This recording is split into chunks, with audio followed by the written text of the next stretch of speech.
are recording. What is going on with everybody, man? It is your boy Eric, aka Young God, coming to you live in the Orange Dungeon, giving it to you real raw rugged. And before we get into this review, I have to let you guys know this week, crazy week.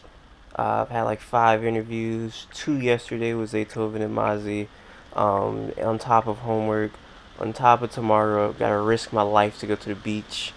On top of that, probably Sunday, gotta risk my life, go to the beach again. Mess with a whole bunch of nasty people that possibly might have coronavirus. But with all that said, on top of me being incredibly tired, I cannot pass off a conversation with the man, the myth himself, Justin Hunt. How you doing today, man? Word up, man. I'm active and awesome. Thank you for having me. Hey, man. For the people that don't know who you are, please explain a little bit about yourself before we get into this. Cool. Yeah. My name is Justin Hunt. I write under the byline Justin Hunt and or The Company Man. I write about rap music, formerly editor-in-chief of Hip Hop DX. Most people know me from a breakdown series I created where we look at life through the lens of hip-hop. I have my own YouTube channel called The Company Man. I'm also on Shade 45 on the All Out show with Rude Jude. For the past 2 years, I worked with Empire, the record label, doing content strategic marketing, and I worked with a country artist named Willie Jones, brought to the organization. I left in January to focus on my own content, and I'm also doing content strategy for a new company called Music 360, which is a music app targeting emerging markets in Africa, South America, and India. Uh, so it's all happening. Hey, man. How you doing today? Doing good, man. Doing good. This is an interview that I've I feel like I've gotten a lot of requests for over like I don't know how long, but just I've always seen like, hey, interview the company man, the company man, the company man. It'll always pop up, and I was like, you know what? Let me finally get into this because I feel like this is something that will definitely spark a good conversation because I feel like both of us are lovers of hip hop. You know what I'm saying? We both like hip hop, and I love discussing rap, man. I feel like in the age that we're in now, people really it's not a lot of it's not a lot of articulate people out there that know how to convey their thoughts, let alone in society talking about hip hop. So I feel like when I listen to people like you, listen to people like Dead in Hip Hop, listen to people like just a lot of people that's on the internet talk about hip hop that I like. It's always refreshing to hear people that can articulate their thoughts correctly, and even if you disagree or agree, it's like wow, I don't agree with what he's saying, but I definitely get where he's coming from. So I always get that Word from up. you. So I just want to say before we get into this, I appreciate you being a very articulate speaking black man. I love that. Is that something that you like? Like, where does that come from? Like your articulateness. Is that something that like practice, or You is that something like put on for you like by your parents, or is that something you learned in school? Like, cause you seem to be welly articulate. you froze for a second there. Is the question, where does my articulateness come from? Is that the That's question? you want to know the honesty about that? I Yeah. thought I thought you heard me, but you didn't say anything, so I just started freestyling in my head. Oh, okay. That's That's what I'm honestly trying what happened. Because I was like, oh, he's not gonna say anything. Let me keep going. well, good thing you did, because I'm trying to catch up. Oh man, that's funny. Yeah, nah, Where did you're I good. pause that for you? When you started talking about how there's a few of us, myself, dead in hip hop, people who are good at articulating their views on hip hop, and to the point where whether or not you agree, you appreciate the discussion, you see where we're coming from. That's Oh, the last thing I and then I just kind of ended it off by that's so funny. I just kind of ended it off by saying I appreciate you for being an articulate black man. I said before we get into the interview, heard. I just wanted to appreciate you for knowing how to articulate your thoughts. That's where I was going with that. Appreciate it, appreciate it, appreciate it. Thank you. Yeah, man. My mom's a teacher. My dad's an engineer. So my dad builds stuff, and my mom explains stuff. And I think that's probably the balance that I have. I always love school. Obviously, school is. I just like learning in general.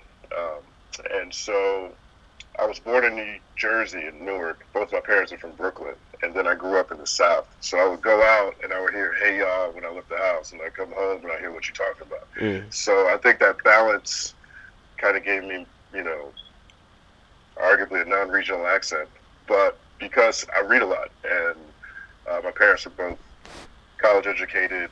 On my dad's side, he was the first one to go to college, but also the first male not to go to jail. Mm. And then my mom's side, my grandmother went to college, so third generation of college. So education's always been extremely important in the household. And I think that that's probably, the linchpin to how I communicate. Would you say that you're like, are you one of those people that I guess you're like a stickler for grammar? Like you see something, you're like, that's wrong. Nah, because I think words are fun and grammar evolves. You talk to somebody in 1994 and you write down bling bling, you're probably going to get a mark on your test. Yeah. But now it's in the dictionary. You know what I mean? So I'm definitely not one of those people you find me in an argument on Twitter or something like that, and someone just lays out this whole thesis of awesomeness. I'm not the jerk that's going to reply with, actually, that's your. Y-O-U, possibly R-E.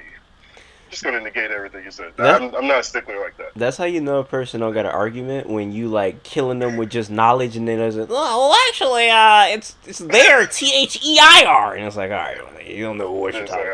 So yeah, that's really funny. But yeah, man, education is something that I feel like is so like powerful, but I feel like a lot of people don't either use it correctly or they don't use it at all. I feel like things like history.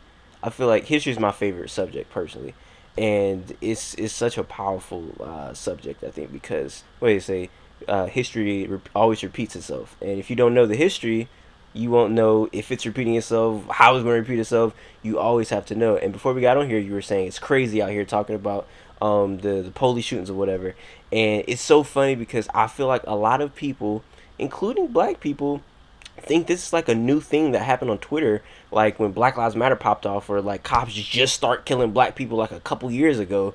Like this is like a new thing, but it's like no, if you know history, you would know this. So I agree with you, man. Education is super important. Yeah, man, and history's fun. I think having understanding of at least things that have happened before gives you the opportunity to prepare for things that are going to happen again. Yeah, it's funny because I've been watching all the things that have happened since the turn of the century, and most of the big things that have happened since 2000 happened about 100 years ago. Yeah. I just didn't have pandemic on my bingo card, and I forgot about it, but that one's back too. So I think for me, understanding or having appreciation for history, helps keep me out of trouble. You know what I mean? Like, maybe it's a good time for people to start donating to the police department, to the police union, right? Like, okay, now, do we want to fund our oppressors? I feel you on that. Are they oppressing us if we got the tag on the car the same way? We don't know. Maybe we don't. It's not something we historically do. Well, we might as well go right into it. So before I hopped on this interview with you, probably like an hour or two ago, I did a video. I didn't put it out yet. I'll probably put it out tomorrow.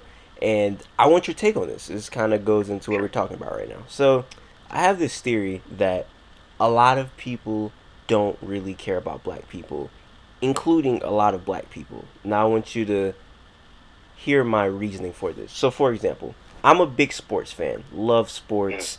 I keep up with basketball, football. As you know, sports is not happening. Nothing's really happening because the whole pandemic is going on right now. Hold on one second. Keep going real quick. I can hear you, but keep going. I gotta cool. shift my AC. Hey, shots you putting AirPods in because I definitely told you. It doesn't matter. Hey, you were ahead. It's efficiency, man. I understand the struggle. I've asked a lot of questions to people over the phone. Hey, man, you know, man. But yeah, big sports fan. No sports going on right now. So even without sports going on, I'm still trying to keep up. When is sports coming back? What are my favorite sports players doing? Blah, blah, blah, blah. I'm always keeping up with it. And I do that because I really love support sports and whatnot. Gave money to sports, all that. So my thing is, I feel like people really don't care about black people because it's people that I know, people that I see randomly. I only see them talk about black issues when it's a hashtag, when it's popular, when it's everybody doing it. Like there's studies saying that if you walk into a house and 22 people are doing jumping jacks, you're going to start doing jumping jacks because that's what's going on. So I'm feeling a lot of people are just posting about this, and it is a very sad case. And I feel like when you see something sad, it definitely tears on your strings, but you're still like, that's really sad. 6 months from now, are you going to be fucked up in the crib when nothing is on TV about black people? Are you still going to be thinking about the struggles of black people? And I just feel like I don't see enough people worrying about black people when it's not a hashtag or when it's not a news story. They're only worrying about it when they're being told to. And like saying just about sports, sports right now, I really love it. So if you really love and support something, I feel like you're going to be really into that. With it's not on, or if it's on, you're really going to be supporting that. And that's just something that I thought about. I'm curious what you think about that. I think that tends to be the case, right? I mean, there's a thin line between out of sight, out of mind, and absence makes the heart grow fonder, right? It just depends on what you feel about the topic. I think that, generally speaking, well, one, I don't look at this as just something that's happening because of George Floyd, rest in peace, and not to minimize that gruesome murder that happened For this sure. week or last week. But, I mean, let's just take 2020, for example, right? You've got COVID-19 disproportionately affecting black and brown people, frontline workers, but also just when you look at the number of countries around the world that have had the highest deaths, Mm-hmm. not the highest infection rates, but the highest deaths. Generally, all countries that have a high population of black people, the ones with the most deaths. You have, in this country, 40 million unemployed um, with not enough resources. And it's because the government said, don't go outside, don't go to work, Yeah. but they just didn't provide any help. You had Ahmaud Arbery. Arbery, it always tough for me to say his name. It's a lot of alliteration there. He murdered in the street. Those guys didn't go get arrested for about 2 months. Breonna Taylor, murdered in a house, chilling, in a lot like Gotham Jane. Um, you have all kinds of Karens highlighted by Amy Cooper, and you have George Floyd. I mean, that's 5 months, Yeah. right? So I think that looking at it as, oh, this is a reaction to one incident, this is a reaction to systemic issues. Now, here's your question, or where I feel like your question connects to how I look at it. Do we always talk about these systemic issues? I personally feel like we do, right? I look at a lot of the work that we see people doing on a regular basis. Let's take Jay-Z, for example, right? Mm-hmm. He was talking about bail bond relief. There wasn't as I remember, there wasn't a case of police brutality that came up around that. But he built something to address that. And he's brought Meek Mill in doing a lot of work in that regard. You look at Kanye West, for example, all the work that Kim's doing. Like she's actively working to get people out of those situations. If you look at a lot of work that Lupe Fiasco's done in different situations, he's always been down to help people who are, fighting for these issues. So I don't know if I look at it as, okay, we're not going to care anymore because people aren't upset about necessarily the same issue. I think that when you're talking about systemic issues that are so consistent for so many years, I'm at the position now in my life, and most of the people I'm around, to where it's kind of hard for us to avoid them.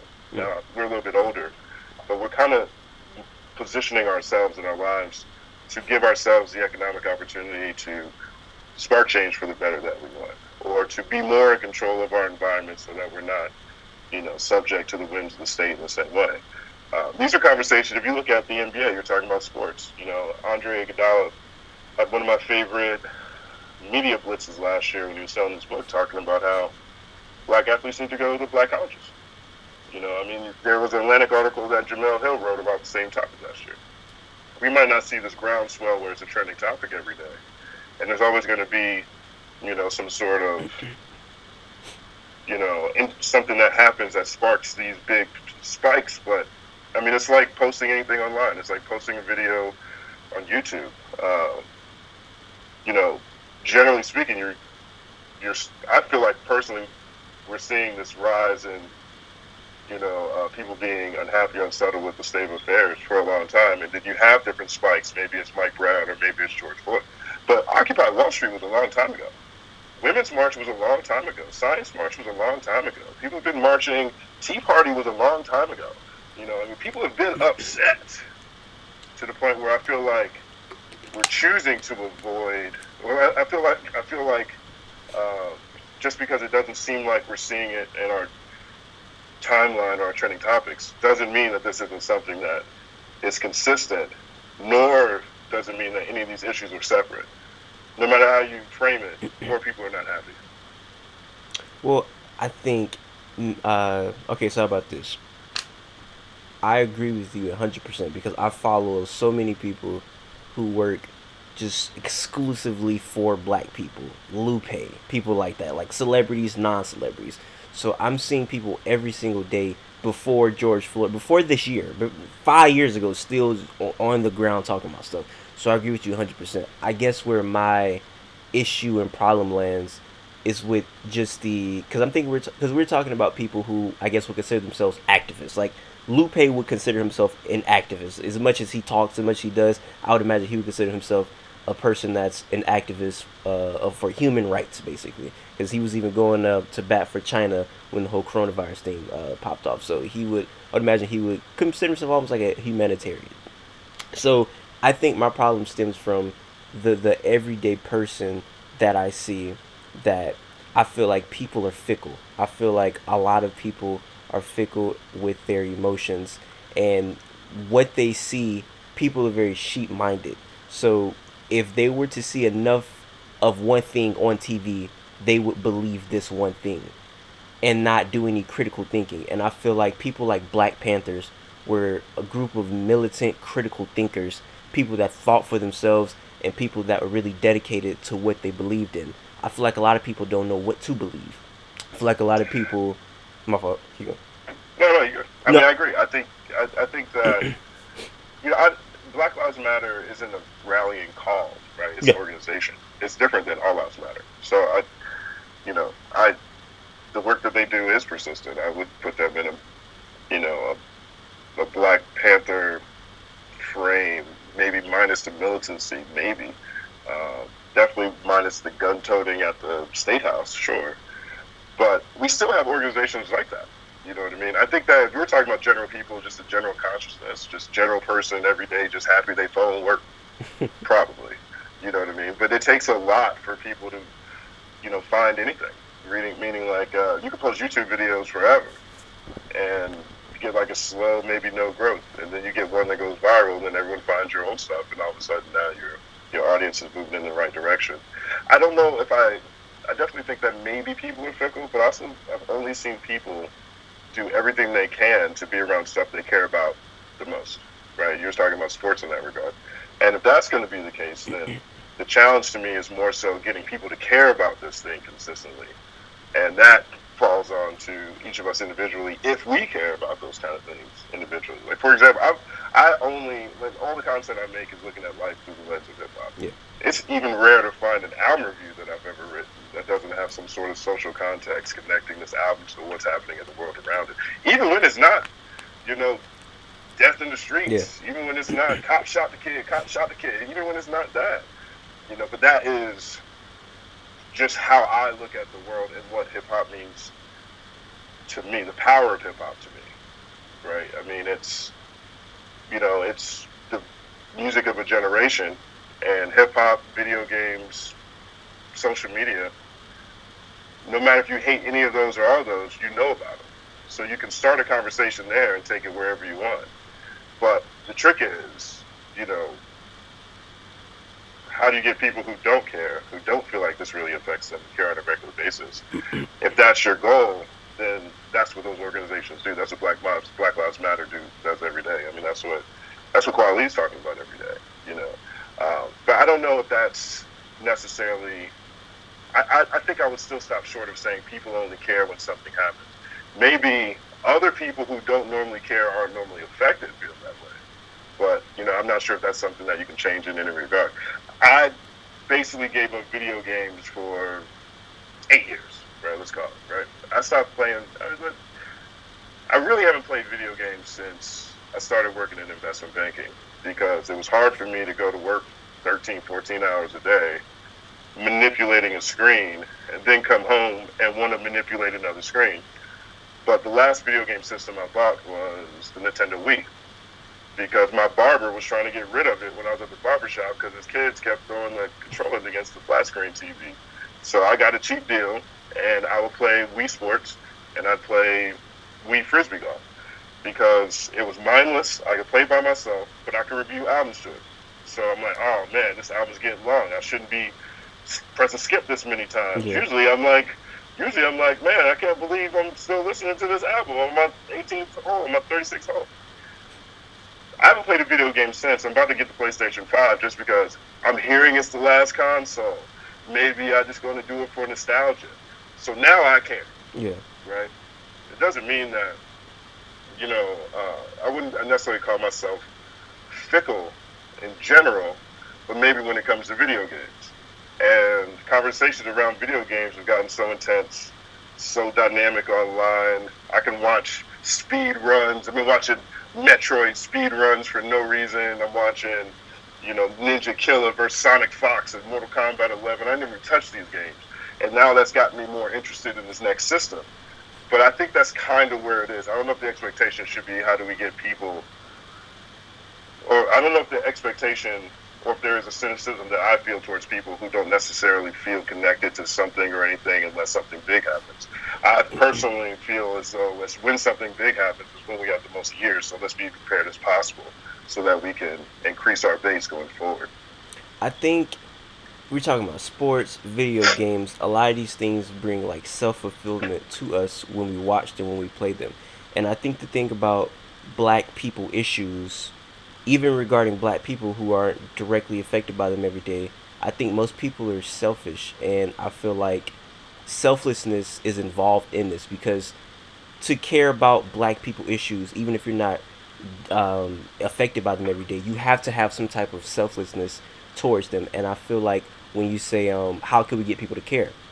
I don't know because a lot of people, if it's not regarding them, it's like, why do I care? Like, why? Like, it's not affecting me. Like, it's sad, but why would I care? That's how I feel. A lot of people mind state are on topics that don't directly affect them. I think that's the case. I 100% agree. I think what's interesting is I look at, let's say we take what happened in Minnesota, right? Um, I don't have a memory of cats running up in the police station, Yeah. setting the police station on fire. Now, we had Fernando Castillo in the same town, or next town over, 5-6 years ago. We had Mike Brown. We had Walter Scott. We have all these guys. I don't remember none of them protests run up in the police station.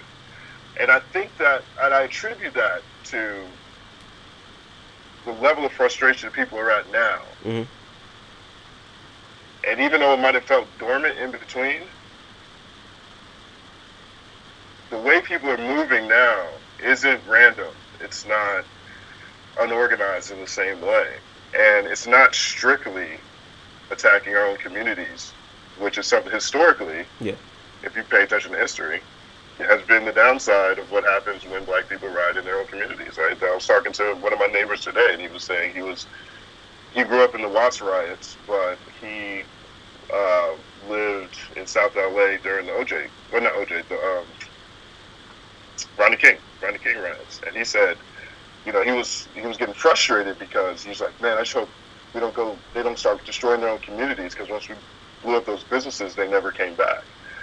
Well, it definitely looked like some businesses in Minnesota, South Minnesota, got bombed with some of that police station. You know what I'm saying? They messed up a lot of police cars. They messed up police cars out here.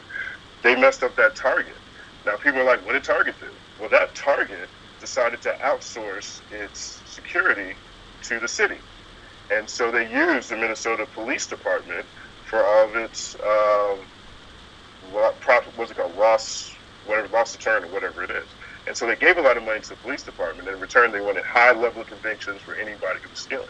So in that context, you could argue Target is part of the problem, right? They're paying the city to police this harshly, right? And this is the city saying this was a part of their relationship with that organization. And Target is headquartered in Minnesota.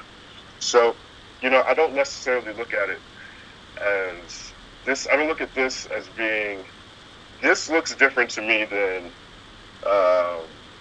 Mike Brown in that era.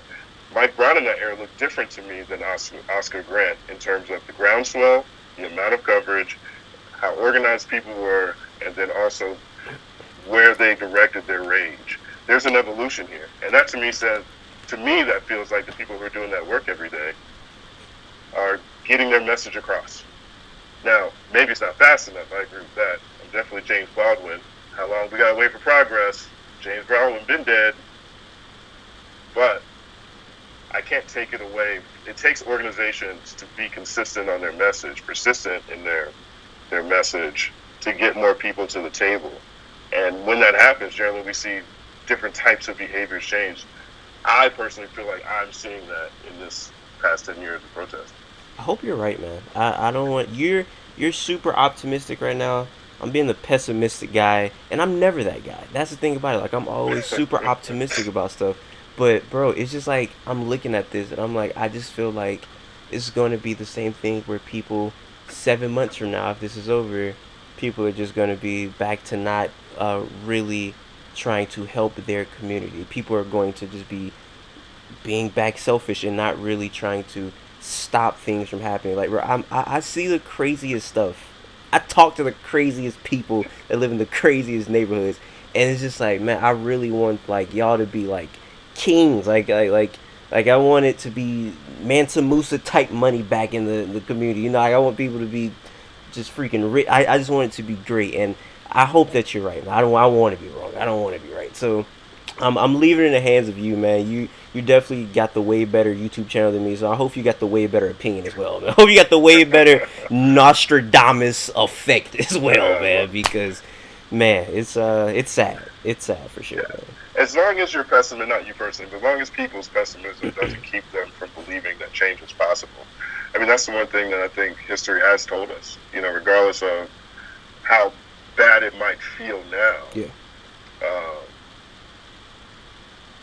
it's still a different kind of bad than what it was before. yeah, And we have more ability to communicate. yeah. You know, I mean, it's like, look, I can make goat pieces every day. You know, I can be like, is Young Thug the GOAT? He Yeah, probably deserves a GOAT piece at this point. yeah, He's definitely top 4 of the decade. yeah, No matter, I can't find a measurement outside of, you know, social issues really that Young Thug doesn't fit in. yeah. Right? He'll steal your track in a second. Let Young Thug feature on your song. That's a It fact. won't be your song. That's a fact. He's, to me, the best at melodies right now. Yeah, Nobody beating him at melodies. that's a fact. He's putting cats on, and he's surviving his beats. My favorite album is East 99 Eternal, Bone Thugs and Harmony. It's right up there. Stylistically, I'd love to hear them on. I could put him over East 99 beats, and I'd love it. Yeah. I can make go pieces all day. I know that there's certain things that people generally don't want to hear, especially when they're not happening. And so, you know, there's a couple of things that I do, but from the type of conversations I create, I think that community is fundamental. I think we talk about culture too much. I think we don't talk about community enough. And I think, you know, I just want to say I definitely focused on that in the video I made. Community is super important. I just want to say that super important. it is. I mean, and those kind of things drop those little seeds in the back of people's head about how we're all connected, how the music or the arts and entertainment that brought us together connect to lives we're living either together or separately. But more than anything else, you know, artist storytelling. And anytime you can slip a message in on someone else, like Kanye West says, you got to show up to the door with flowers first, make people shake their ass first, but then hit them over the head with some real stuff later. I take that chance. I take my opportunity to do that every single time, because if these people, if people are fickle, if people don't care about stuff unless it's really happening to them, well then I need to find a way to let them know these things are happening without them really knowing about it, and that's not as they can enjoy it. You know what I mean? That's one of the reasons why I always, in most all the breakdown videos, I don't have the answers to these questions, because it's easier for people to engage when the door is open, rather than if you don't believe this, then fuck you.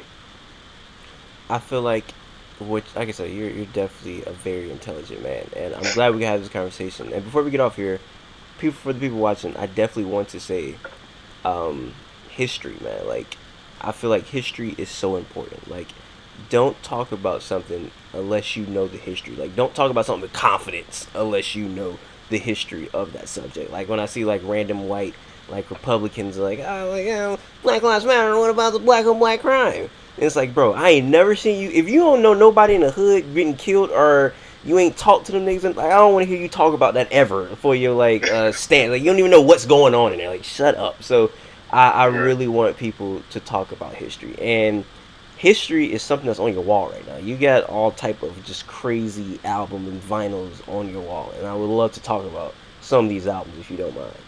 Yeah, let's do it. I want to first start off with the album. I have no idea what this is. I feel I hope this is like not like an old classic because I have no idea what this is. But the Yeah. one next to the Blue album, I have no idea what that is. To the right, Yes. that is the blue one. Yeah. Next to Below the Heavens.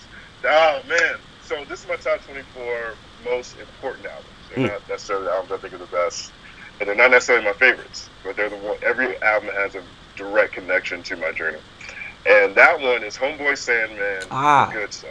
Okay. Incredible project. This is his debut. I guess his first album he put out. I can't think of the label he put it out on right now, but this is before he got with Stone's Throw, and I mean it's just a phenomenal piece of work from a MC who's just technically great and has a lot to say. But it's also the first album that I ever got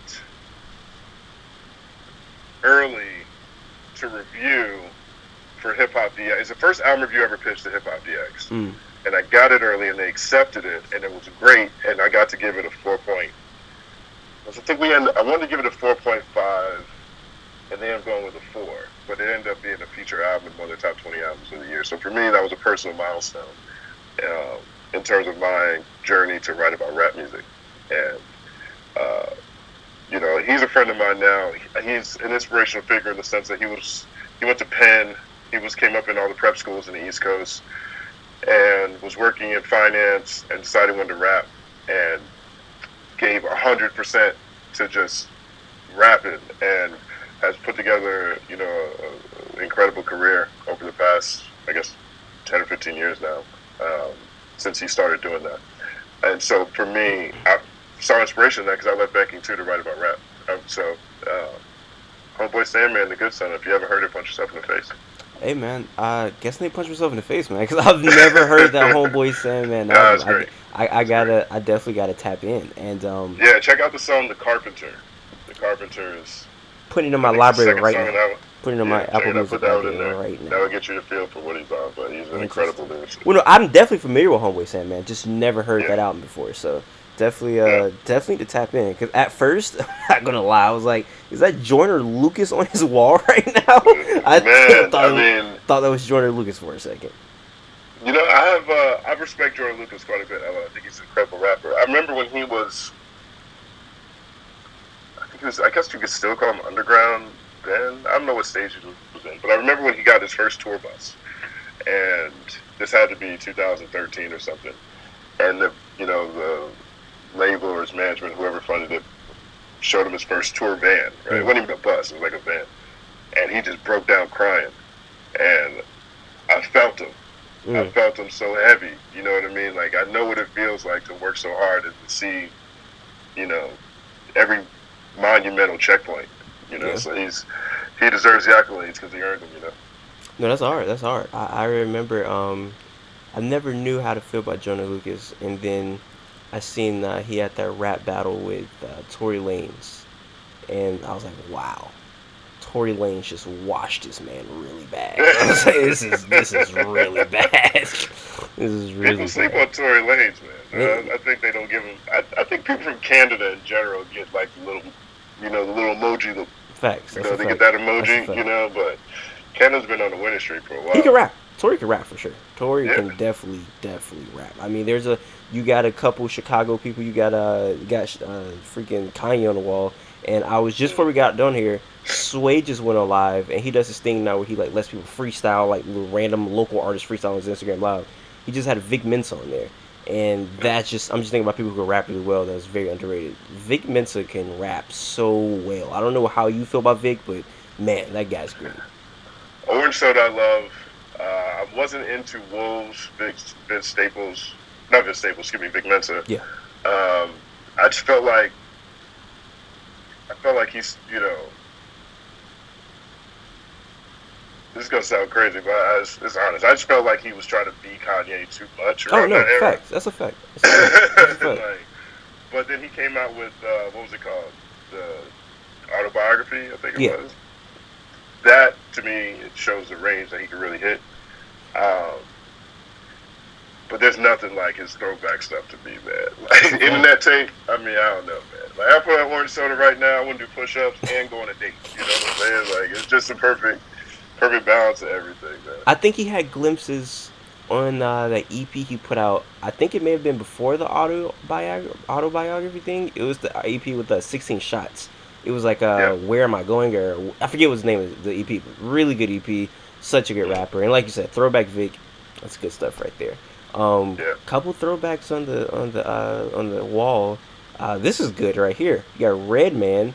So for whatever reason, I've been listening to Muddy Waters like all year. I don't know why, but just love that album. Just before we get on the dark side, I really want to hear your thoughts on Muddy Water. I think that's like one of the most underrated albums ever. You know, I think you'd find a debate on that one because if you came up in that era, like people from the '90s, they championed that as one of the premier classics of that decade. And if I had to introduce Redman to someone who's never heard him before, I would give him Money Boy. You know what I mean? Like that to me, I think is his overall his best work, and I would say it's his last great work. I like Doc's Name quite a bit, which came out after that. I liked his. He had a couple of mixtapes I thought were dope. Of course, I like his stuff with Matt. But Muddy Waters, I think, is the best one in terms of him matching beats and rhymes together. Right? I mean, his first album, What the Album to me is, it's a classic for a number of reasons. One, he was using, what's it called? He was using G-Funk. He was using all the G-Funk samples before Dr. Dre, before G-Funk came out. And he produced it. And the storytelling on there is crazy. How to Roll a Blunt, Superman, Lover, Time for Some Action, all that stuff is crazy on that album. There's a Dark Side to me is the artistic side of like more artsy, a little more off kilter, following what the album. But that one's not for meek people. You know what I mean? Like you have to be like there's certain types of projects I feel like you're not really like if you don't really care, you might not enjoy listening to it in the background. You know, it's not necessarily, default stat. It might be hard to get someone into it. It's like There's a Dark Side that's kind of that. Would you say but like it's great. Yeah, it's a fact. Now, would you say that's like a same realm as like a To Pimp a Butterfly? Like you can't really get everybody into that album. Yeah, I guess so. To Pimp a Butterfly would fit there right now because people talk about the beats all the time, which is crazy to me. But I feel him on that. But Doom would be like that. Yeah. Like you can't give Doom to like Grandma. Grandma's gonna be like, I don't think they're using the samples right. You know what I mean? Like Doom is just like you have to care. Yeah. You have to care about the medium, the genre. You have to care about the art. It doesn't necessarily. It's not as easily accessible. And Muddy Waters was that perfect combination because Redman is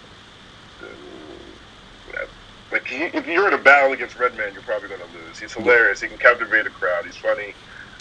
But he's also doesn't, at least most of his career, he didn't spend a lot of time making, personal music or political music. So now you're just listening to someone who's rapping about how good they are or how clever they are, and that doesn't necessarily connect on its own the way it used to. And so, Muddy Waters, I think, is like the perfect balance for anybody who hasn't heard Redman before. Like you said, you have to care, and I'm pretty sure we can 100% agree on this.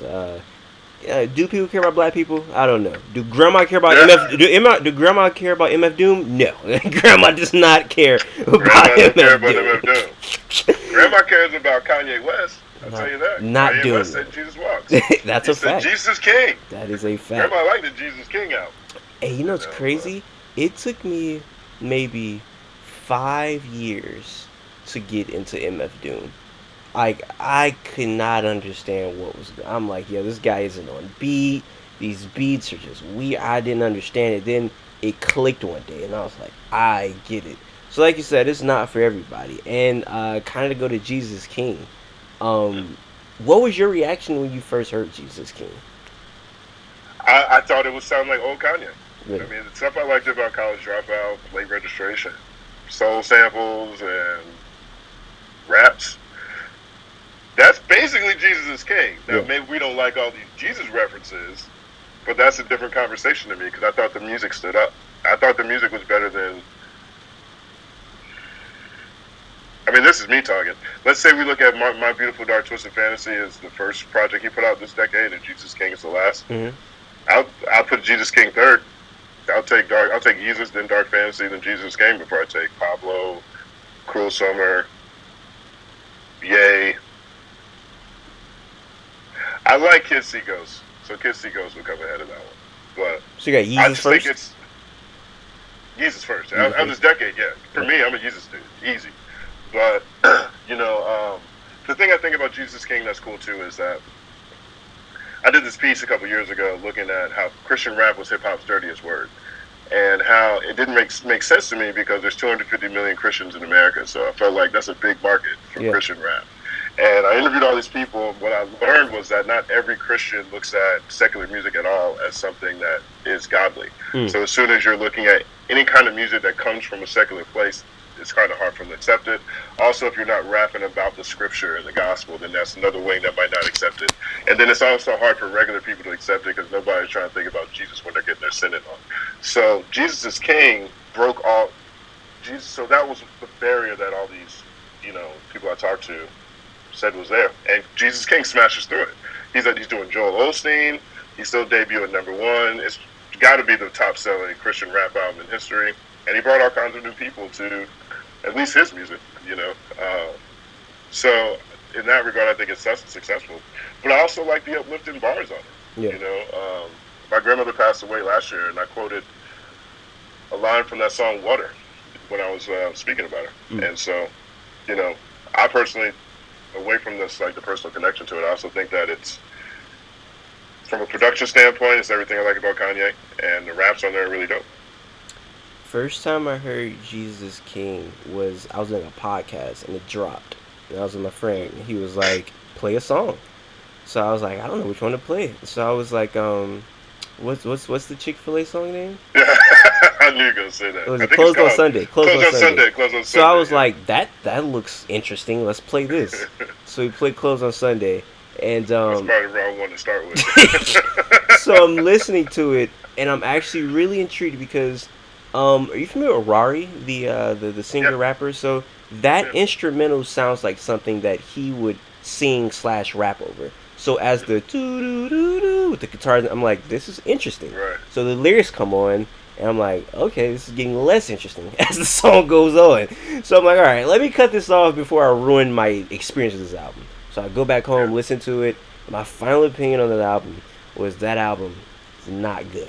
To me, I do not like that album. My favorite song, the first song with the choir. I love that song. That song is amazing. And I do like, hold on, I gotta find it. It's the one where he's like, hold on, I gotta find it. Give me 1 second. It is God Is. I do like God Is. God is hard. Great. God is hard. God is hard. Outside of that, I couldn't get into it, man. I couldn't get into it, man. And I love Jesus Walks. I feel like if you compare these songs to Jesus Walks, do they stand up?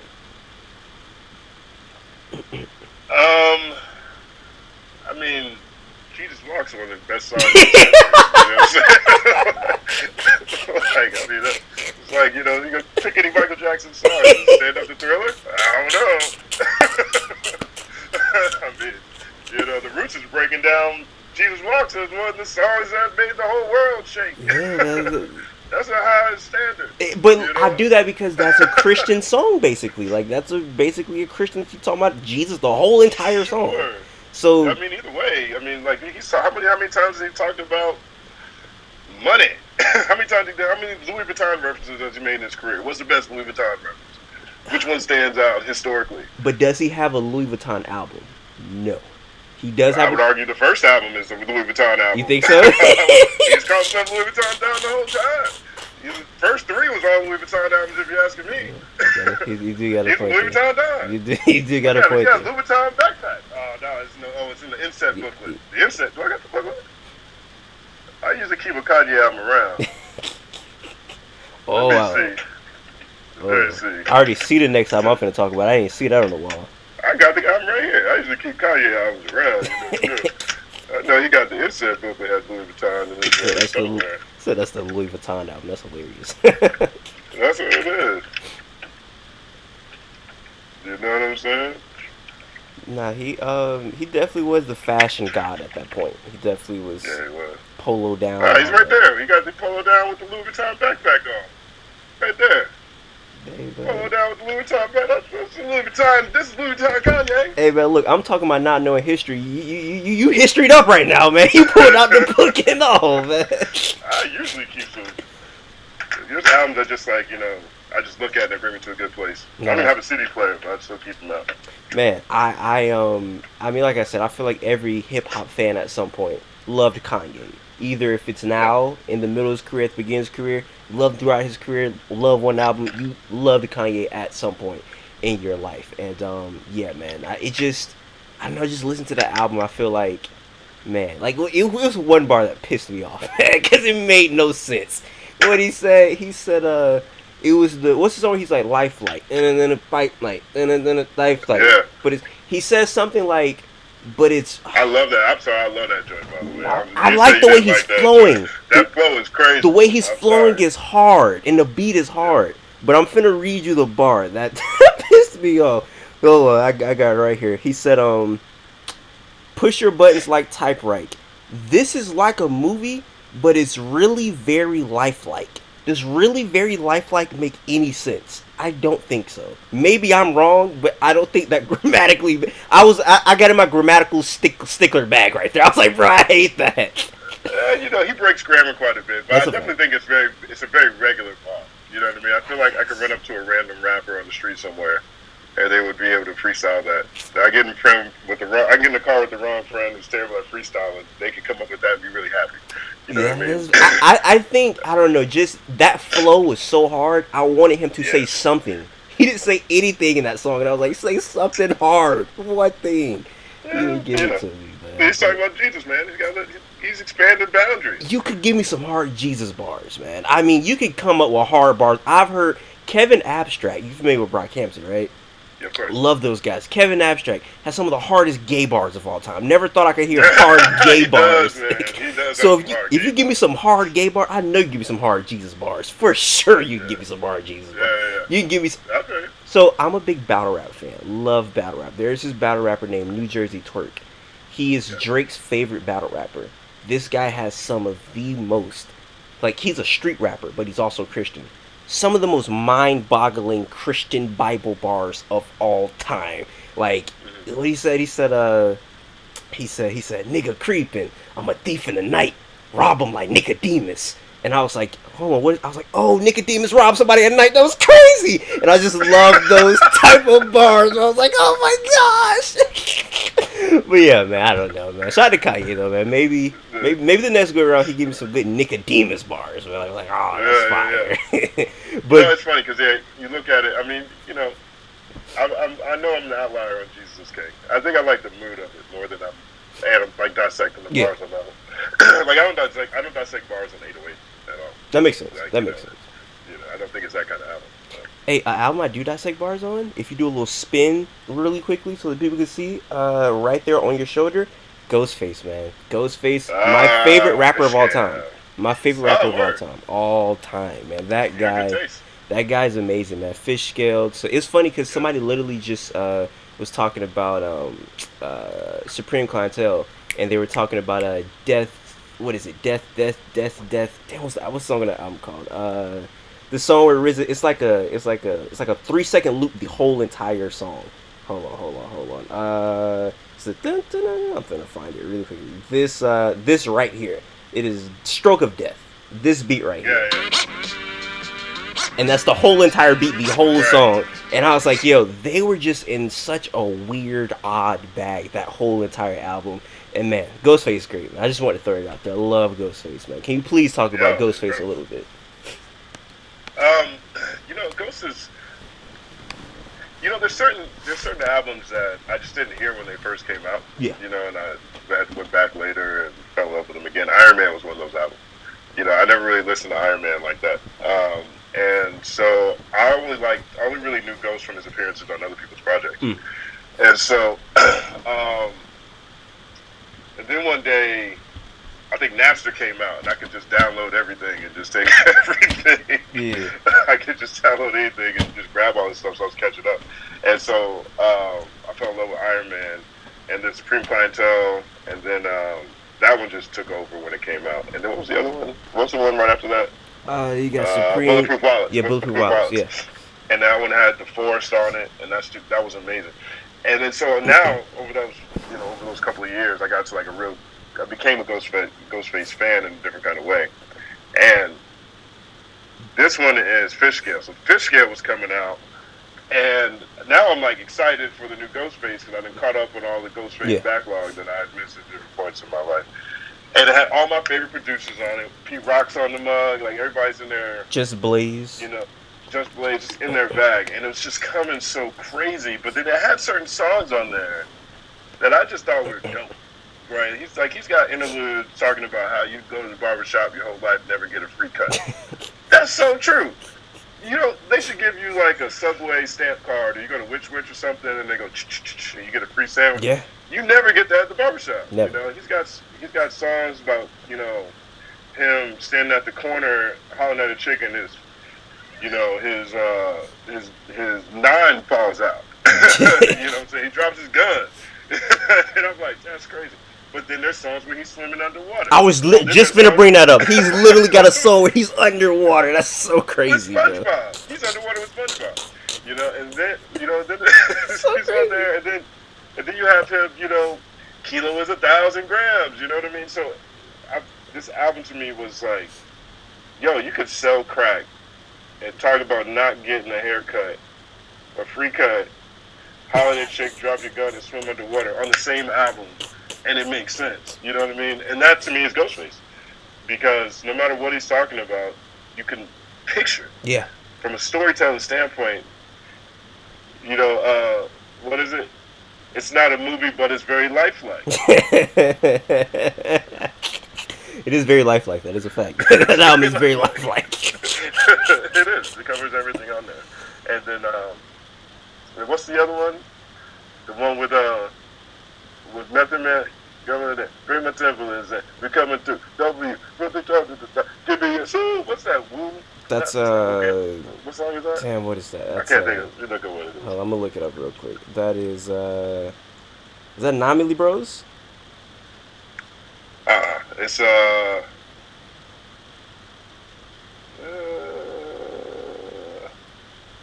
I can't remember what that is.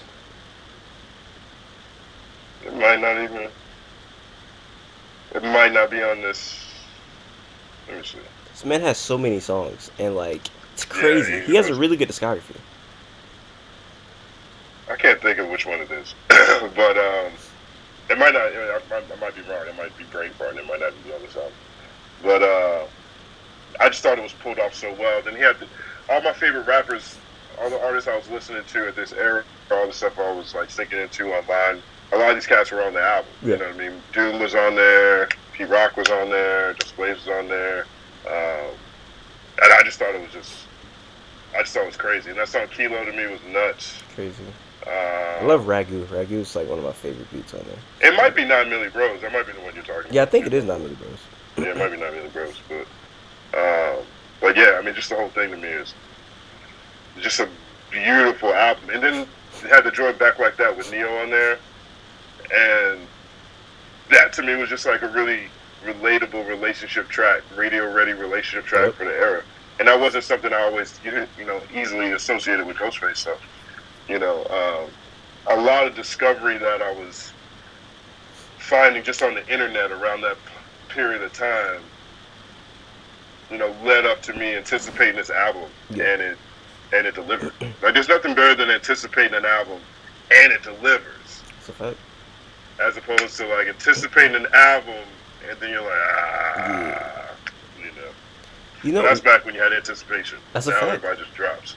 One of my, I think my favorite Ghostface album is Ironman, and I never see anybody say that, but Ironman is like my favorite because just the rapping on there is just so superb and it's so good.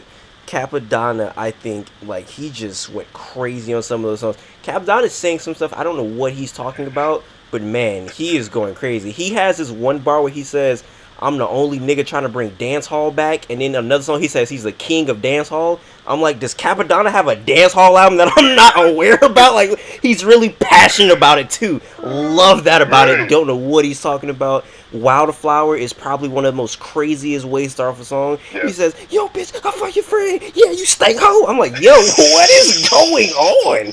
Like, that album is so Daytona 500. Everything about that Yeah. album. I love that album. That's such a good album. Yeah, it's really great.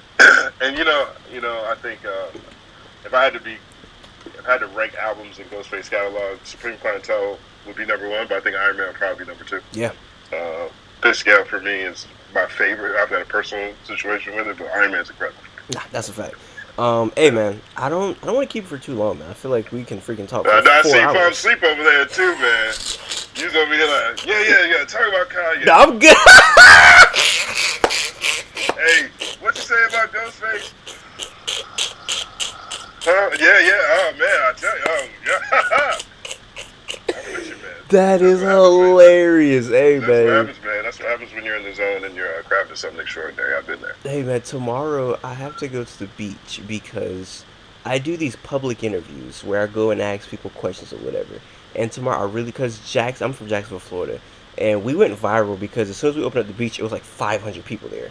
So I want to go out there and ask people about coronavirus. How serious are they taking it? I went to Walmart last week and asked people. Got a lot of it's fake, it's not real. So I want to go on the beach and ask people stuff. So yeah, man. Do you think it's fake? No, I don't. Do you think it's fake? No, because people are dying. Yeah. But I think, I think that, I don't know how to say this. I think that, it's easy to say it's fake if you don't have a lot of people around you that are experiencing it, that aren't sick. But I also, can see skepticism, even if you think it's real, but you're skeptical because just the percentage of people who are dying is kind of low. So, we'll see. Well, be safe out there, man. You gonna wear a mask? I was the only person masked up with gloves in Walmart. It was niggas walking around with their shirts off in the Walmart. I'm like, bro, you just don't care. Like, you're just wilding. So I mean, That's Florida. It is definitely Florida. So when I go to the beach, I know for a fact it's going to be people with their club fits on, with everything, just showing skin. So I'm going to be safe. But before we get out, Are you from Florida? yeah, I'm Jacksonville, Florida, born and I grew up raised. in the South. Really, where were you born at? I was born in New Jersey, but I was born in Newark, but I lived in Virginia, North Carolina, South Carolina most recently. And then I lived in Brooklyn for 10 years, but I spent a lot of time in Florida. Hey man, if I know you definitely spend a lot of time in New York, and I have my issues with New York, but we'll say that for a whole nother video, man. So it's a whole nother topic. I ain't trying to get killed when I go to New York. So New Yorkers don't care that much. you're right. They probably don't. New York is, they got places to go. That's a fact. Get out of here. Get out of my way. They don't care about me. But You're right. Be like, you bum. I'm out. they're New York fitted on. Right. Tim's on the beach. But hey man, anything else you guys say before we get out of here, man? Everybody stay safe. I think that, if you look back as we started off talking about history, 100 years ago things got wilder. Yeah. And it feels like it's that kind of time. So everybody stay safe. Otherwise, follow out the company, man, on everything. I'm active now doing content, and I'm also really active on Twitter. So if anybody ever wants, just hits me up and just talk about rap. That's my favorite thing to do. Well, hey man, I'm definitely we gotta do one of these a part 2 because I really enjoy talking to you. You remind me of a YouTuber. I don't know if you're familiar with this guy, but this is a guy named D-Respect. You ever heard of him? I think I've seen his videos, but I haven't watched any. Is he good? Man, D-Respect is like in the very 2011, 2012, like right when Dead and Hip Hop, when that whole era was popping off, he was like the best hip hop YouTuber. He was always faceless, anonymous, always just about the content. Okay, that's the dude. So, and he's so good. And he kind of took a step back and he's kind of getting back into it now. But man, D Respect is so good, and you guys kind of remind me of each other, just the way you guys can like articulate yourself. So yeah, man, shout out That's to you, tough. D I'm gonna hit Respect. him. I'm gonna hit him up, man. See if there's something we can do together. For sure, man. For everybody Yeah. watching, I appreciate you guys. Until next time, I say what I mean what I say. Haters are gonna hate, players are gonna play, and you guys holler at your boy. And that is